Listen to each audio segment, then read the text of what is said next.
I'm Myrtle Rose Padmore. My parents are Myrtle Rose Green and Gerald Padmore.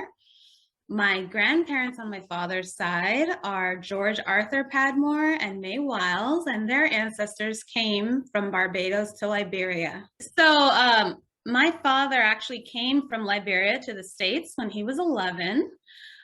Went to school in the States, went to high school in a boarding school in the Northeast, and then ended up going to Yale University and studying political science. After that, he ended up applying to Harvard Law School and was accepted, studied law, and then went back to Liberia and took the bar exam. In fact, he just recently celebrated his 50th anniversary of having been a lawyer and taken the bar exam and passed. So we're very proud of him for that. After about 10 years, a little less, in 1980 with the coup, he left Liberia and went to the United States. The interesting part about this whole thing, as I understand it, is that he had joined the finance ministry in Liberia, and he was doing very well there, but he decided to go back into private practice. And as I understand it, he was approached by President Tolbert, and he wanted to keep him in the finance ministry, and he turned it down.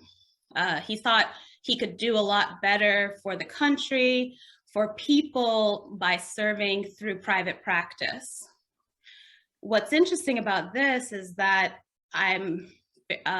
it's a very sad story, but the person who did take that role that he was offered and was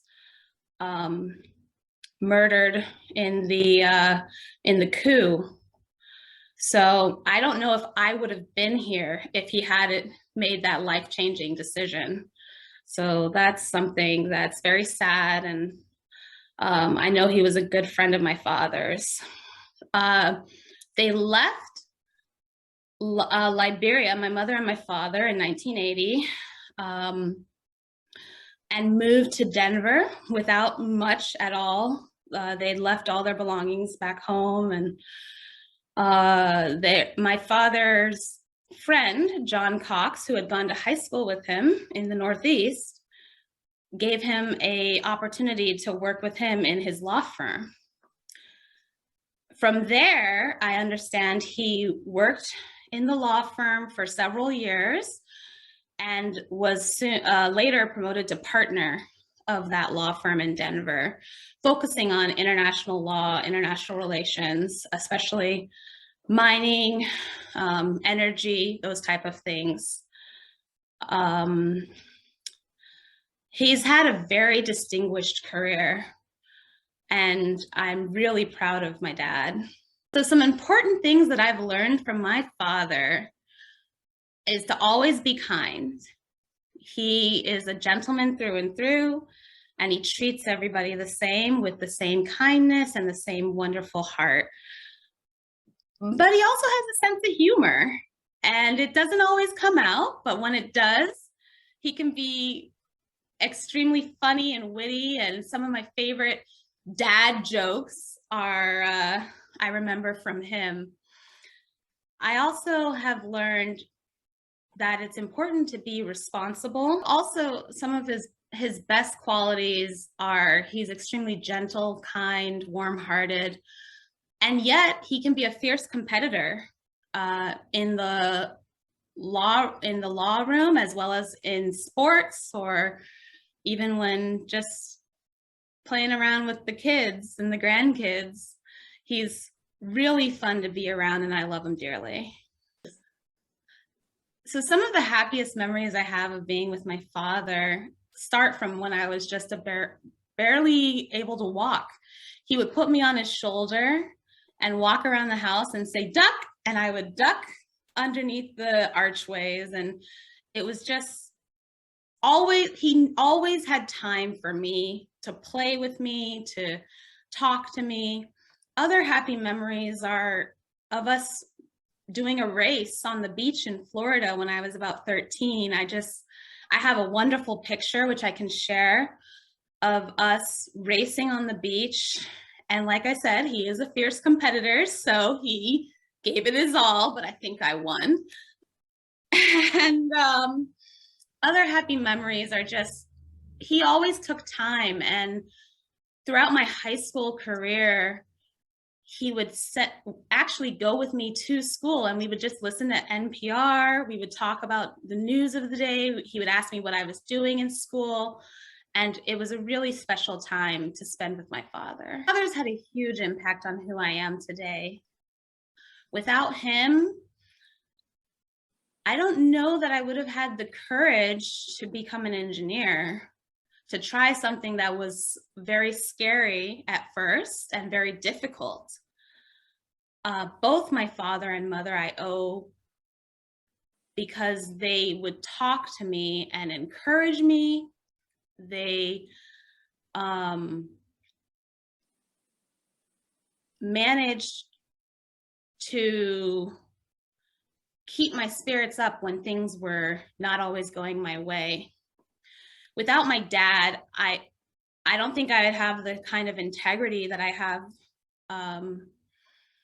He is an extremely, I lost the word, but I'll just say that without him,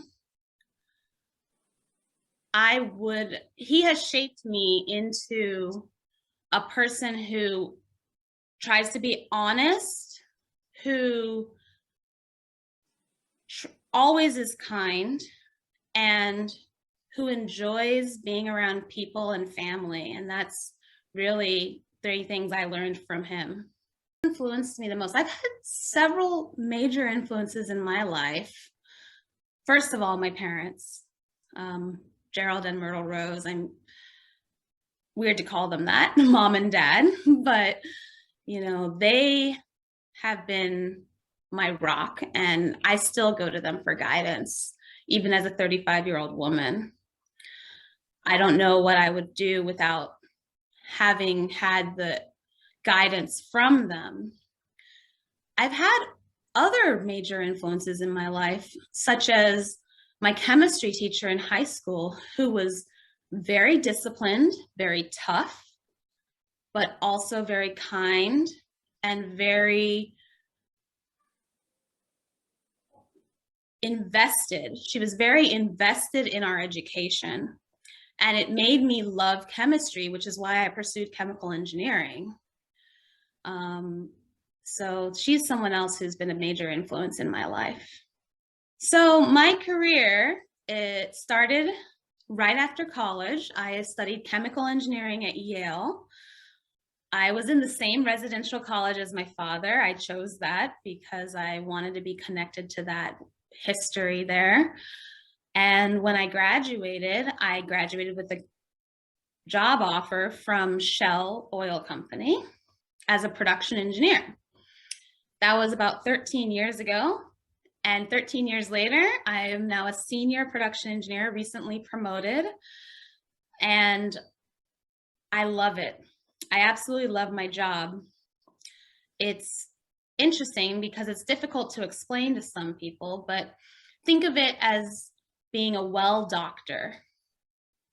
When I look at wells and their pressures and temperatures, I diagnose if they're doing well or not, if they're producing optimally. And if they're not, I perform an intervention or like a procedure or surgery on the well to make it flow better. It's actually very interesting because they all have their own personalities, but I won't get into that. I could geek out for days on that. What I'd like to do in the future is to continue in the energy industry, but really to figure out how Shell and other energy companies are going to make money through this transition. I think it's extremely important that we transition away from hydrocarbon, that we reduce our CO2 content, and I believe my company thinks the same. So that is what I'm looking forward to doing in the future. Qualities that have made me successful in my career are definitely determination. I have had troubles before in either math or science or English, and I've had to fight through and continue to do what I need to learn, to understand the problem, to solve. I also think that in my career, it's been very important for me to be a people person, to be collaborative. That is generally, I generally tend to bring people together in our, and I really enjoy integrating those teams and making them function. So that has been very important in my career as well. I have had obstacles navigating up the career ladder as a Black female of African descent. I've had vice presidents tell me that I got into Yale because I'm female and Black. I have navigated that not by reacting in anger, but by proving them wrong, by doing as much as I can. But a lot of time, women fall into the habit of just doing the work. You also need to be able to network the way men do, to grow your network, to make sure people know the work you're doing. You can't just do it. So I've tried very hard to gain exposure as a Black female in the corporate world. Well, so the advice I'd give to young Liberians in terms of building wealth at an early age is to learn all you can about financials, about investing, about what it means to actually create wealth. It doesn't mean just generating cash and spending it. How do you make a budget? That was one thing that I feel thankful for my mother and father for showing me at a very young age, 13, was to actually help me by giving me my own card and my own checkbook so that I could learn how to budget and how to make sure I understood what I was spending. That's a huge factor. If you understand what you're spending, and if you believe that what you're spending money on is making you happy, then I think that's okay. But think about it for the long term, not just the short term, is my advice. My visit to Liberia in 2008 was amazing. It's been way too long, and it was my first time ever going there, not back. As soon as I landed in the airport, I felt a connection to the country. I felt a connection to the people. I heard people talking, and I felt at home, simultaneously a foreigner, because I don't speak in Liberian English, but I understand as much, most of it. I love the food and the culture. Some of the most outstanding things that I did while I was there, I went to a funeral feast in Fefa town. I think it's in Bomi County. It was just such an experience to see the celebration of the life of this woman who had been a grandmother and a matriarch for that family. I also really was lucky to have cousins like Rose Tolbert, who took me around, helped me learn about the country, people who took me to get go to cook shops to get Liberian food. It was an amazing experience, and I was awestruck. I was also struck by the devastation that I saw. I had never seen people living in buildings that didn't have walls, that were bullet ridden at the time. It was very disheartening and very sad. It made me realize how lucky I am that I grew up in the United States. But the one thing I would encourage the next generation of Barbadian descendants to know is themselves, to really be true to themselves, to understand who they are and not change themselves for anybody. I have been awarded for Society of Petroleum Engineers an award for service to my section. That mostly came from a gala, a fundraising gala for STEM, science, technology, engineering, and math, that I began in about 2012 and ran for 3 years. It continued after I left. And that gala ended up raising over $100,000 towards STEM education for the youth in New Orleans. I know my father, as I mentioned earlier, has recently been provided honors for having been practicing in the bar for 50 years. But an award that my father won was actually highest honors from Ellen Johnson Sirleaf for Liberia. It specifically was for a case that he helped Liberia win. I think that STEM is extremely important in teaching young children that science and math, engineering and technology can be fun. I've actually worked with African youth in the UK as well as New Orleans, and I think that those programs could definitely be transferred over to Liberia.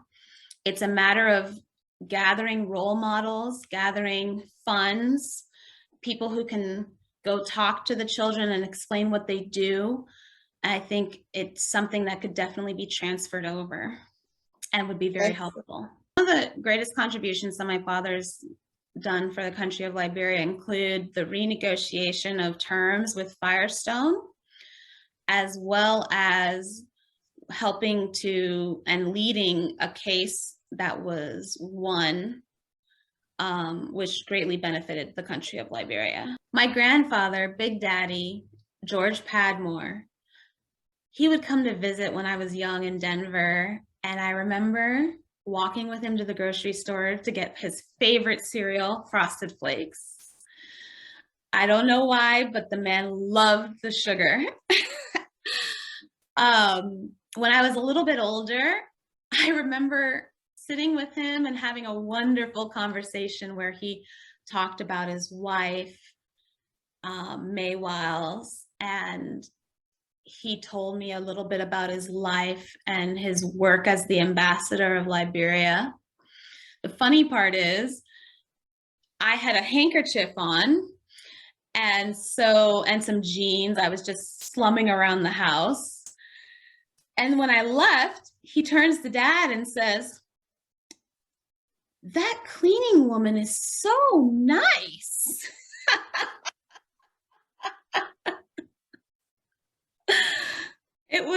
We all had a laugh about it. It was really funny. At times he forgot, but he always knew my dad's voice. I know that much, all the way up until the end. Future generations show their gratitude to our ancestors. I think by doing wonderful projects like these, by keeping the memories of our ancestors alive, by keeping their values and passing them down to our children, that's the way we can really honor and keep their memories alive.